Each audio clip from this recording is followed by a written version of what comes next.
Helo a croeso i'r fideo hwn sy'n gyflwyniad i Taith Llwybr 1 2025. Fel rhan o'r fideo hwn, byddai'n darparu manylion ar cymhwysedd, cyllid sydd ar gael, a'r camau nesaf i'w cymryd os oes gennych ddiddordeb mewn gwneud cais.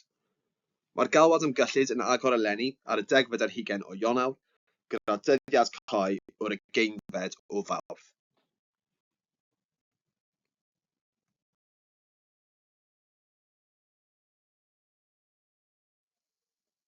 Jyst rhag ofyn bod chi'n newydd i raglen Taith, mae hwn yn raglen sy'n galluogi chi i fynd â ddysgwyr, pobl ifanc neu staff i lleoliadau ryngwladol i gyfnewid dysgu gydag eraill o'ch sector. Gall y dysgu fod yn ffurfiol, lle mae cymhwyster newydd yn cael ei dderbyn, megis astudio neu hyfforddi, neu gall fod ychydig yn llai ffurfiol i ddysgwyr a phobl ifanc. Yn y pen draw, mae Taith yn ymwneud â dysgu, ac mae angen i'r dysgu fod wrth roedd unrhyw gais sy'n cael ei chynnig. Efallai eich bod eisoes yn ymwybodol o raglen Taith, ond ddim yn hollol siŵr am sut mae'r gwahanol lwybrau neu alwadau cyllid yn gweithio mewn gwirionedd. Mae Llwybr 1 yn ymwneud â symudiad grwpiau ac unigolion, sy'n gallu bod yn gorfforol neu'n ffithwyr, gyda chyllid ar gael ar gyfer symudiad allanol a mewnol, a byddai'n sôn am hwn yn fwy manwl nes ymlaen. Gall symudiad gwmpasu lleoliadau tymor byr a thymor hir. Mae yna ystod eang dros ben o weithgareddau gallwch gymryd rhan ynddi, ac mae'r rhaglen wedi chynllunio i fod yn hyblyg i galluogi chi i ddylunio prosiectau i thrin a'ch anghenion penodol fel sefydliad neu gynsortiwm.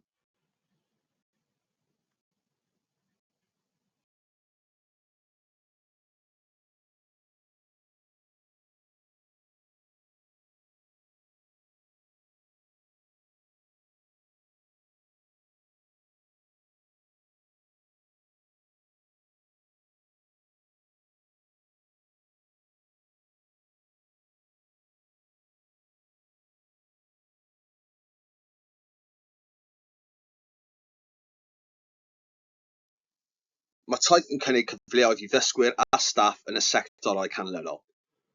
Ysgolion, ieuenctid, addysg oedolion, addysg bellach ac addysg a hyfforddiant galwedigaethol, ac addysg uwch.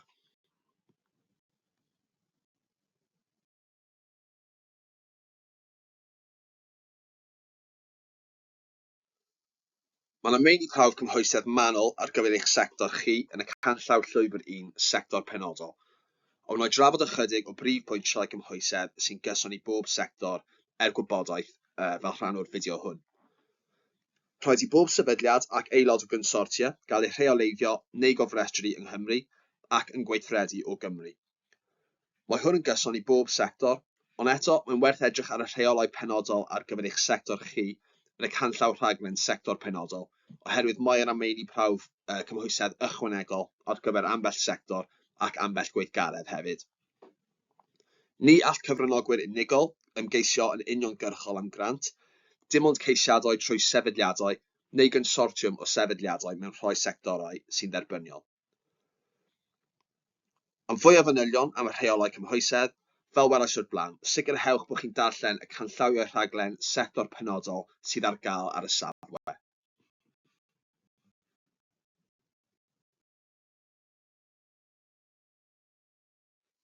Gyda hyblygrwydd o wahanol weithgareddau gallwch ei trefnu, mae potensial wrth gwrs am ystod enfawr o fanteision i'w chael gyda chyfnewidfeydd ryngwladol, ar lefel cyfranogwyr unigol a lefel sefydliadol hefyd. Dyma ambell enghraifft cyffredin o'r mathau o fanteision a'r effaith gadarnhaol y gall cyllid Taith ei chael ar y sgrin.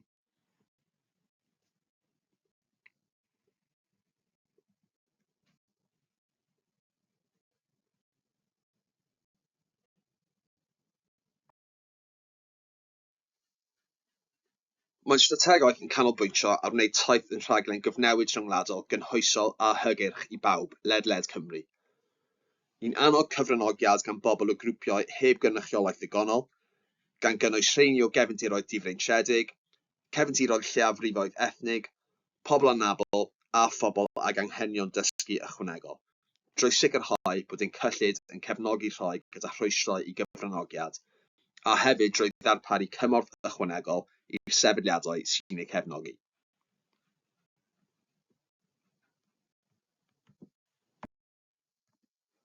Fel rhan o gynnig cyfleoedd i grwpiau heb gynrychiolaeth ddigonol, mae'n rhaid i ymgeiswyr nodi canran y cyfranogwyr o grwpiau heb gynrychiolaeth ddigonol ar y cam ymgeisio gyda lleiaf swm o 25% o ddysgwyr neu pobl ifanc yn dod o'r grwpiau hynny.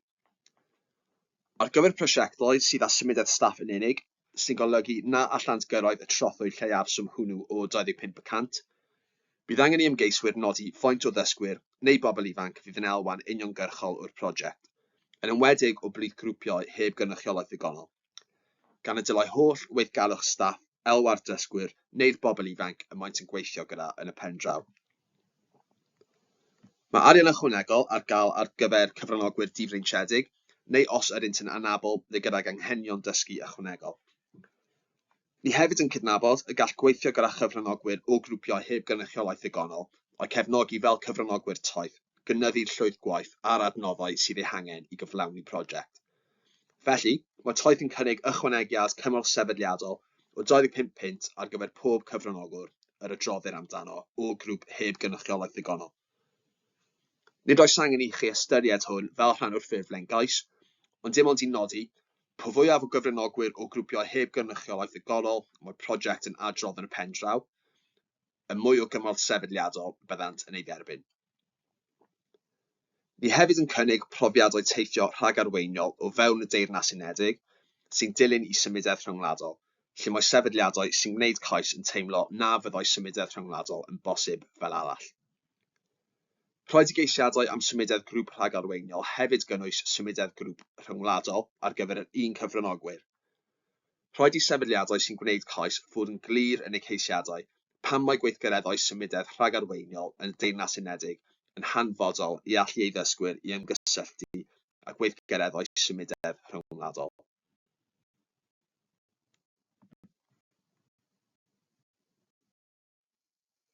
Noi sôn nawr am y cyllid sydd ar gael i brosiectau Llwybr 1. Bydd yr holl gyfranogwyr yn derbyn grant teithio a chynhaliaeth i gyfrannu at eu costau teithio, llety a bwyd tra ar y daith. Mae'r rhoi'n i gyd ar sawl gyfraddau sy'n seiliedig ar y pellter a deithiwyd a'r wlad y maent yn mynd iddi. Bydd sefydliadau sy'n ymgeisio hefyd yn derbyn grant cymorth sefydliadol i gyfrannu at gostau cyffredinol o reoli prosiect. Bydd taith hefyd yn cyfrannu 500 punt tuag at y cost y bws neu teithio o'r sefydliad i'r maes awyr neu'r man ymadal ar gyfer symudiad grwpiau.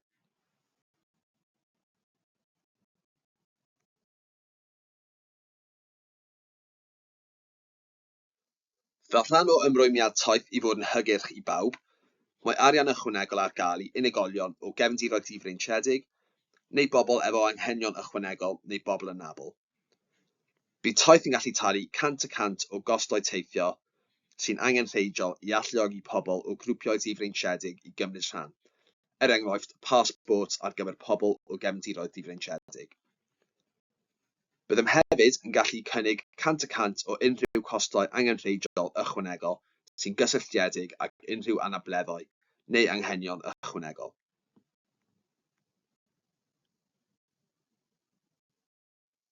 Nawr mae sôn am ddiweddariadau i'r galwad nesaf, sy'n bach yn wahanol i alwadau yn y gorffennol. Felly, os ydych chi wedi ymgeisio yn y gorffennol, bydd ambell bwynt newydd i chi ystyried.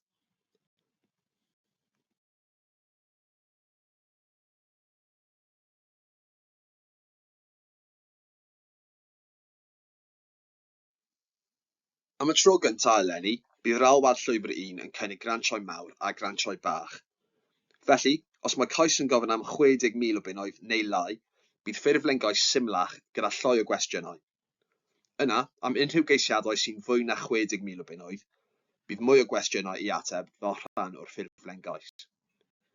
Bydd cyfrifydd grant yn cael ei gwblhau ar ddechrau'r ffurflen, sydd wedyn yn penderfynu pa ffurflen bydd rhaid i chi gwblhau.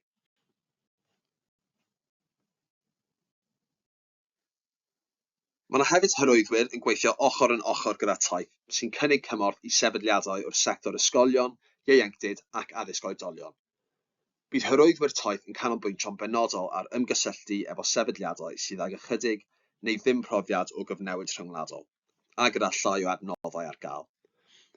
Hefyd efo sefydliadau sy'n gweithio gyda grwpiau sydd heb gynrychiolaeth ddigonol. Rôl hyrwyddwyr taith yw darparu cyngor a chefnogaeth i sefydliadau sy'n gwneud cais am gyllid ac i helpu nhw i chynllunio prosiectau. Os hoffech cysylltu â hyrwyddwyr taith, cysylltiwch ag ymholiadau at taith.cymru i gael mwy o wybodaeth.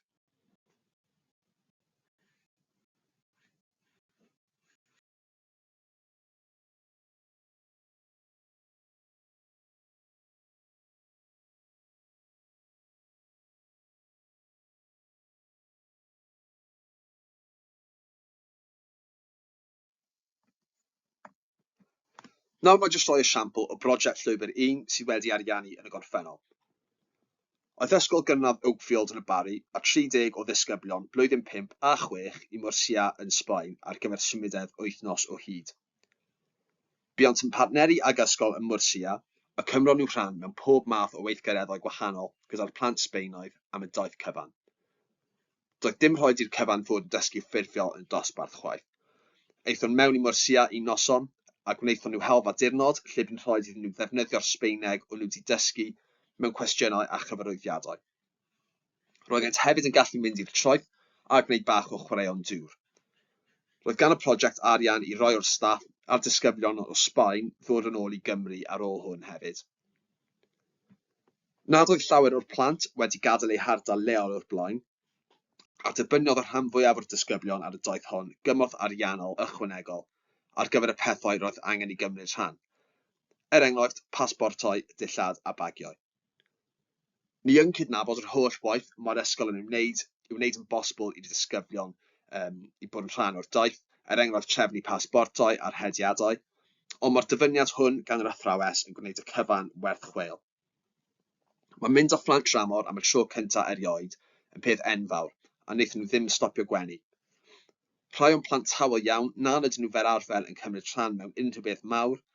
Mae yna fideos a lluniau ohonyn nhw gyda gwên enfawr ar eu hwynebau. Roedd yna grŵp WhatsApp gyda'r holl rhieni, a roeddwn ni'n anfon lluniau yn ddyddiol, ac o'n nhw'n dweud nad oedd nhw erioed wedi gweld eu plentyn yn gwenu yn y ffordd honno o'r blaen.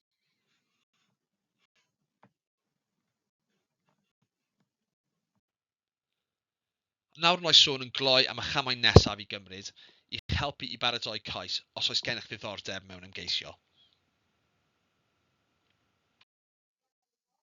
A nawr mae sôn yn gloi am y chamau nesaf i gymryd i'ch helpu i baratoi cais os oes gennych ddiddordeb mewn ymgeisio. Cofrestrwch i gylchlythyr taith.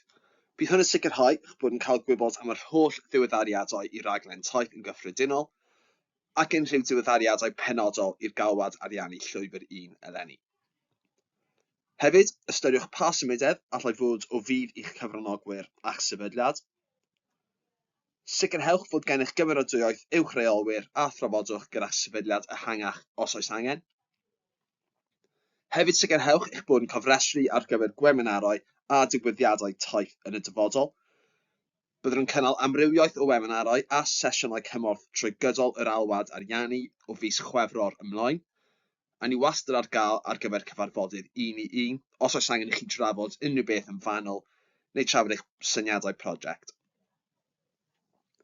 Fel weles yn gynharach, os oes angen cymorth arnoch i ysgrifennu cais, siaradwch a'ch hyrwyddwyr taith am fwy o gefnogaeth, neu mae croeso i chi gysylltu â'r tîm. Fel weles o'r blaen, cyfeiriad e-bost yw ymholiadau@taith.cymru. A dyma manylion cyswllt y tîm. Fel chi'n gallu gweld, mae yna cyswllt gwahanol am gymorth gyda phob sector penodol. A jyst i ailatgoffa chi, mae'r galwad cyllid yn agor ar y 10fed ar 20 o Ionawr gyda dyddiad cau o'r 20fed o Fawrth. A dyna ni. Gobeithio bod y cyflwyniad wedi bod yn ddefnyddiol a mae diddordeb gennych chi mewn ymgeisio. Os oes unrhyw cwestiynau o gwbl, rhowch wybod i ni gan ddanfon e-bost. Diolch yn fawr a hwyl am y tro.